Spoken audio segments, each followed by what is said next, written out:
एक यमदूत ने सिर झुकाते हुए कहा, महाराज, एक आत्मा काशी में मृत्यु को प्राप्त हुई है।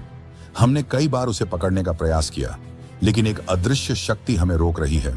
यमराज की भौहें तन गई। उन्होंने कठोर स्वर में पूछा, कैसी शक्ति? यमदूत कांपते हुए बोले, काल भैरव। यमराज ने क्रोध में अपना दंड उठाया, जिससे पूरा यमलोक थर्रा उठा।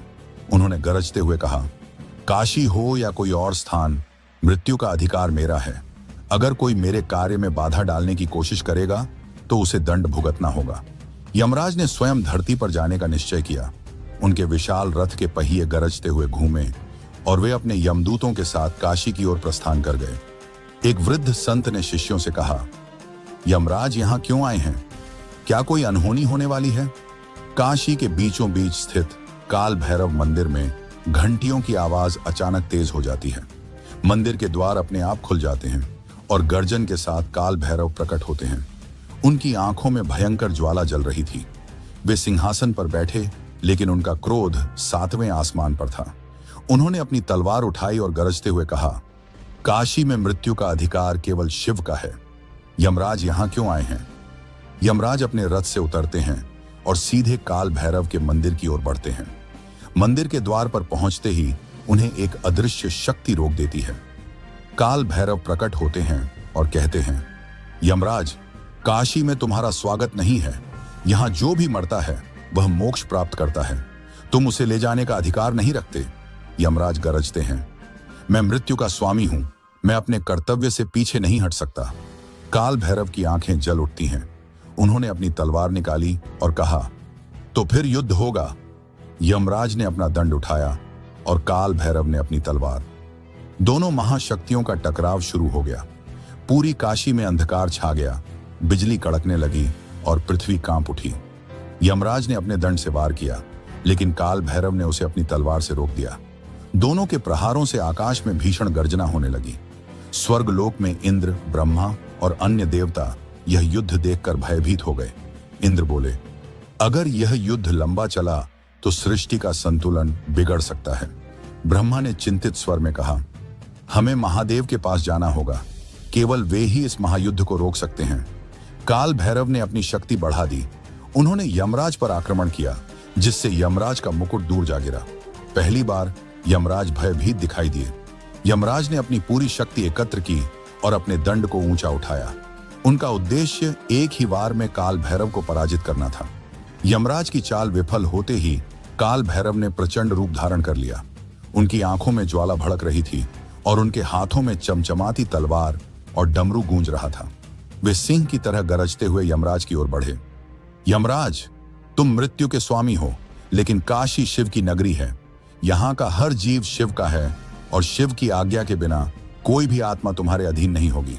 यमराज ने अपने रथ को पीछे खींचा और तुरंत एक दिव्य कवच धारण कर लिया।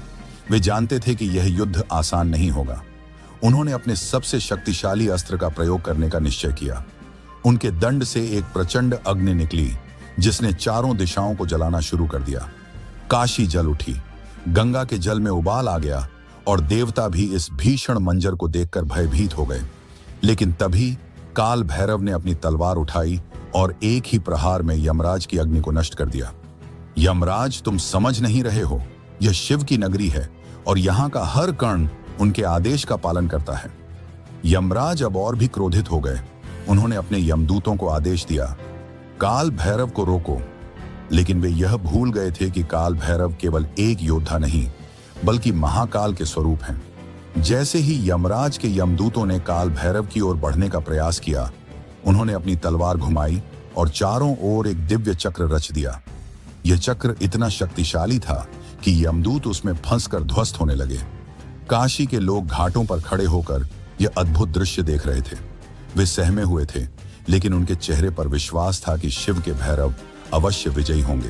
तभी काल भैरव ने अपने पैरों से पृथ्वी पर प्रहार किया। धरती कांप उठी। यमराज का रथ असंतुलित होकर पीछे हटने लगा। यमराज, यह काशी है। यहाँ शिव का शासन चलता है। अगर तुमने आगे बढ़ने का प्रयास किया तो यह तांडव पूरे यमलोक को हिला देगा। यमराज पहली बार विचलित हुए। वे जानते थे कि काल भैरव को पराजित करना असंभव है, लेकिन वे हार मानने के लिए नहीं आए थे। स्वर्गलोक में देवताओं की सभा लगी थी। इंद्र, ब्रह्मा, विष्णु और अन्य सभी देवता इस युद्ध को देख रहे थे।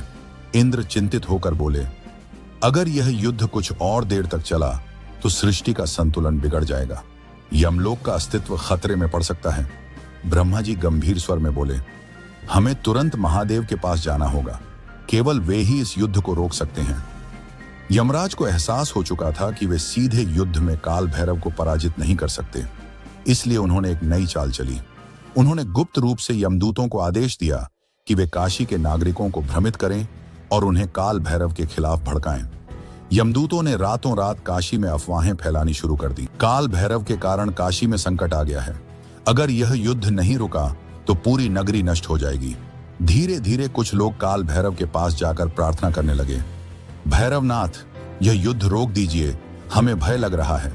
लेकिन काल भैरव मुस्कुराए और बोले, डरो मत, यह युद्ध सत्य और असत्य का है, सत्य हमेशा विजयी होगा। काशी के कुछ आर्षि मुनि इस युद्ध को रोकने के लिए आगे आए। उन्होंने गंगा तट पर यज्ञ करना शुरू कर दिया और शिव का आह्वान किया, हे महादेव, आप ही इस सृष्टि के पालन करता हैं, कृपया इस विनाश को रोकें। यज्ञ की अग्नि धधक उठी और आकाश में एक रहस्यमयी प्रकाश प्रकट हुआ।